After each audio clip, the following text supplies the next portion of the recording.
Habari gani mwana Keo TV, kama ni mara yako ya kwanza tafadhali subscribe na tano notification. Karibu katika ulimwengu wa siasa. Jina langu ni Keo TV. Godbless EJ Lema ni moja ya wanasiasa machachali kwelikweli kutoka katika chama cha demokrasia na maendeleo Chadema, ambaye ni mjumbe wa halmashauri kuu ya Chadema. Godbless EJ Lema ameamua kumjibu jaji mkuu, ambapo jaji mkuu anasema kesi ya mwezi mnasema ichukue miaka miwili, mahakama itaheshimika? Anauliza hapo mbele ya majaji.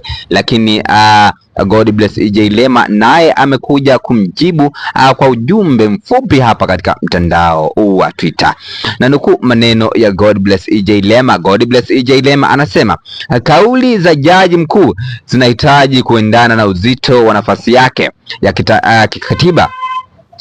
Wananchi hawatarajii malalamiko ya kawaida, bali uongozi wa kitaasisi unaotoa suluhisho na hatua madhubuti. Taasisi ya mahakama inapaswa kuonesha uimara na ufanisi, si kutoa hisia zinazofanana na mijadala ya kisiasa au kawaida ya kisiasa. Ni muhimu hatua zichukuliwe ndani ya mfumo badala ya kuishia kwenye maneno yanayoacha maswali zaidi kuliko majibu.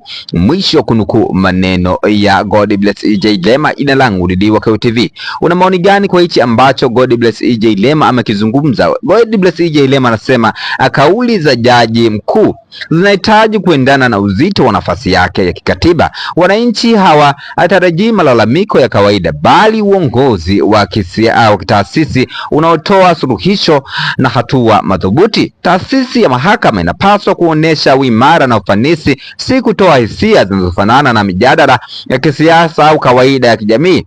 Ni muhimu hatua zichukuliwe za ndani ya mfumo badala ya kuishia kwenye maneno yanayoacha maswali zaidi kuliko majibu. Una maoni gani kwa hichi ambacho Godbless EJ Lema? Tafadhali shusha maoni yako katika sehemu ya comment section. Jina langu ni Keo TV. Tunakatujao katika maswala ya kisiasa. Bye bye.